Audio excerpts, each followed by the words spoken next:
Tous ceux qui font l'actualité sont en direct sur France Bleu Saint-Étienne-Loire. Pinzon du Sel, bonjour. Bonjour. L'invité ce matin de France Bleu Saint-Étienne-Loire, c'est Régis Juanico, député socialiste de la Loire. Un amendement, je vais y arriver, du député de vous-même, monsieur le député, a été déposé, sera voté vendredi à l'Assemblée nationale pour être intégré au budget 2017. C'est au sujet de rénovation d'équipements sportifs et vous en parlez ce matin avec nous. Bonjour Régis Juanico. Bonjour. Et cet amendement, en fait, ça prolonge un dispositif qui avait été mis en place pour la rénovation des stades avant l'Euro. On prélève sur les jeux de loterie de l'argent pour financer la pratique du sport. Ça veut dire quoi? Dès qu'on gratte un petit ticket, on finance en fait le sport? Exactement. Alors c'est peu connu, mais effectivement, la Loterie nationale en France finance le sport pour tous, le sport amateur en partie. Et donc, dès que vous grattez un jeu de la Française des Jeux ou vous participez à un jeu de tirage, dès que vous faites un pari sportif, vous participez au financement du sport amateur. Il y a une taxe, elle est d'environ 1,8%, notamment sur les mises de jeux de grattage ou de jeux de tirage. Et nous avions mis en place au moment de la construction et la rénovation des stades de l'Euro 2016, un prélèvement exceptionnel qui s'ajoutait et qui a permis de financer en partie de façon publique ces stades, notamment Geoffroy Guichard pour 8 millions d'euros.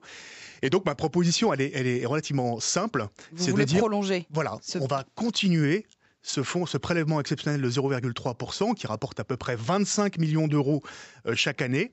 On l'affecte au CNDS et le Centre national de développement du sport. Et ce Centre national de développement du sport, aujourd'hui, qu'est-ce qu'il fait?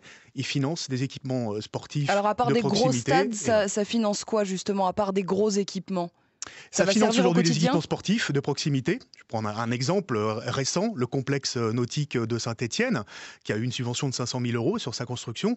Le pôle sportif du Fait à Saint-Jean-Bonnefond, une subvention de 400 000 euros, par exemple. Mais ça subventionne aussi le fonctionnement des clubs, et notamment les emplois sportifs qualifiés. C'est très important, c'est d'avoir des éducateurs sportifs dans les clubs, permettre d'accueillir les nouveaux licenciés, et aussi des contrats d'apprentissage. Donc ça sert à ça, le CNDS. Et ce que je propose dans mon amendement, qui va être voté vendredi, c'est le prolonger jusqu'en 2024. Pourquoi 2024? Les JO.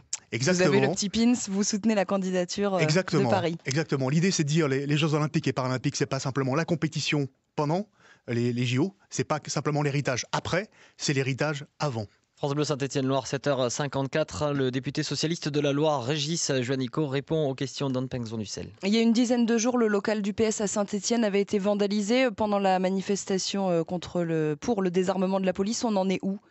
Aujourd'hui, on en est où? On en est à constater encore les dégâts, puisque l'expert des assurances va passer demain. Vous le chiffrez à combien? Vous les chiffrez à combien, les dégâts, pour le moment?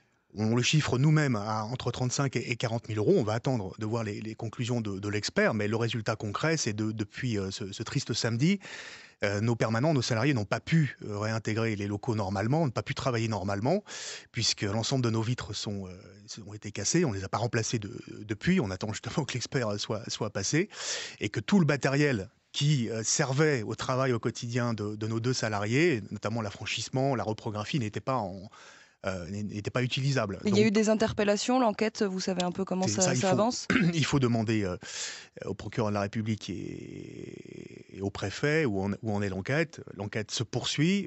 Vous savez que ce sera très difficile de retrouver les auteurs de ce saccage, puisqu'ils étaient cagoulés. Donc par définition, c'est très compliqué de pouvoir les identifier. Benoît Hamon, vous êtes le porte-parole pour la primaire de la gauche, pense que François Hollande doit se présenter pour s'expliquer devant les Français. Vous, au contraire, vous estimez qu'il ne faut pas qu'il y aille? C'est pas la même chose. Moi, je pense que François Hollande ne doit pas se représenter à l'élection présidentielle. Par contre, ça ne l'empêche pas d'être candidat à la primaire. Oh, mais si c'est lui qui est élu, de fait, il ira à la présidentielle derrière. Ce que nous souhaitons, c'est qu'il ne soit pas désigné au moment de la primaire. La primaire, ça sert à quoi? Ça sert à ce qu'on ait à départager des candidatures et à départager des idées. Donc c'est pas un problème si on est nombreux sur la ligne de départ. Ce qu'il faut, c'est qu'il y ait un seul candidat. Nous, on est persuadés que François Hollande, s'il se présente aux primaires, il ne sera pas reconduit dans sa candidature. Aujourd'hui, les Français, nos électeurs de gauche, ne le souhaitent pas, profondément. C'est pour ça que nous soutenons d'autres candidats. Et en particulier, moi je soutiens en particulier Benoît Hamon. Mais effectivement, ce que dit Benoît Hamon, c'est qu'aujourd'hui, il est à la fin de son quinquennat et que c'est normal qu'il rende des comptes aujourd'hui aussi aux électeurs de gauche.